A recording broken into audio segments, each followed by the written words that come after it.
புலியும் வெங்கடையும் உங்கள் உடலை துளைத்திருக்கின்றன. என்றாலும் நீங்கள் பொறுமையின் கடல்தான். என்னுடல் பதறுகிறது. என்னுடல் பதறுகிறது. பாதகா, எவ்வளவு பெரிய பாவம் செய்ய துணிந்து விட்டாய்.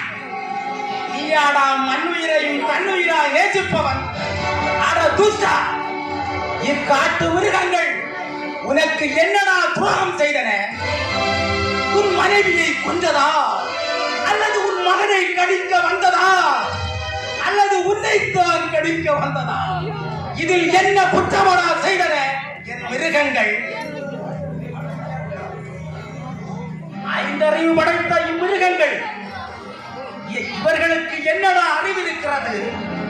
பின்னாடி சொல்றாங்கம்மா. என் மிருகங்களை அடித்து துரத்திய உன்னை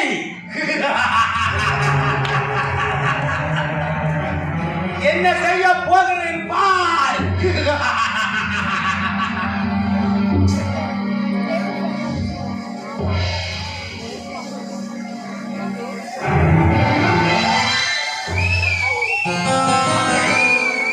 மக்களை வாருங்கள், இப்படி நில்லுங்கள். இக்கமண்டலத்தில் இருக்கும் நீரில் 4 வேதமும் எழுத்தும் சொல்லும் பெருங்கலை இருநாள் 8ம் கீதமும் நாத யாழும் கிண்ணற முதலிய வேதமும் உடன் கரைத்து வைக்கப்பட்டிருக்கிறது. அருந்துங்கள்.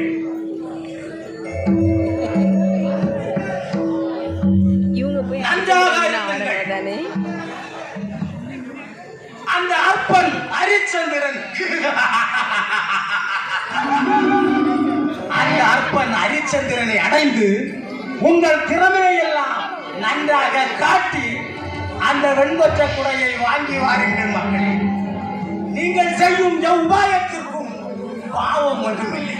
மக்களே, நீங்கள் செல்லுங்கள்.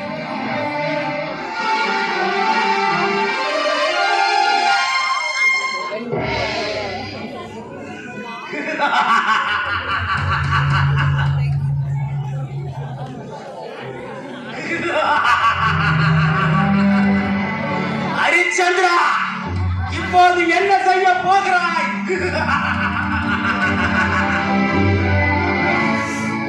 மோகினி பெண்களை அனுப்பி இருக்கிறேன். மாபோகத்தால் மதியிழந்து மங்கையர் கேட்டதையெல்லாம் கொடுத்து விதியிழக்கத்தான் போகிறாய் வீரரே. விலங்குகளை துரத்தி அடித்து விட்டதால் வெற்றி பெற்று விட்டோம் என வீண் கர்வம் கொள்ளாதே.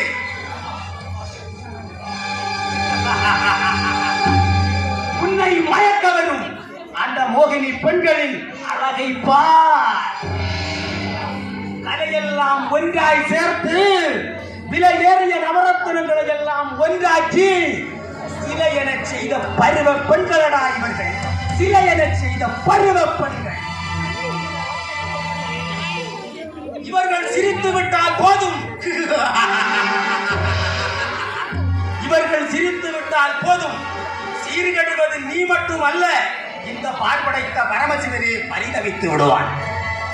கண்ணசைத்து விட்டால் கைலாசகிரியே சேர்ந்ததையும், வாய் திறந்து விட்டால் வையகத்தோர் தாழ்வணிந்து நாயன ஏவல் புரிவர். தாழ் தூக்கி நடனமான எத்தனித்தால் வாய் பிடித்த வீரவேந்தரெல்லாம் கோல் பிடித்த கையால் ஒற்றக்கவியை நீர்வார்த்து கொடுத்து சேர்ந்தாட முன்வருவர். வசிஷ்டரே, அப்படிப்பட்ட அழகுடைய மங்கையரை கண்டால் உமது சிசியன் அருமை ஹரிச்சந்திரன் கதி இழந்து, நிதி இழந்து, கட்டிய மனைவிழந்து, மனைவி யாழை இழந்து, பொன்னான பதவியும் இழந்து, தனக்கு உடமையான மதியும் இழந்து பரத்தையர் தாசனாக போவதை எண்ணும் போது சிரிப்புத்தான் வருகிறார்.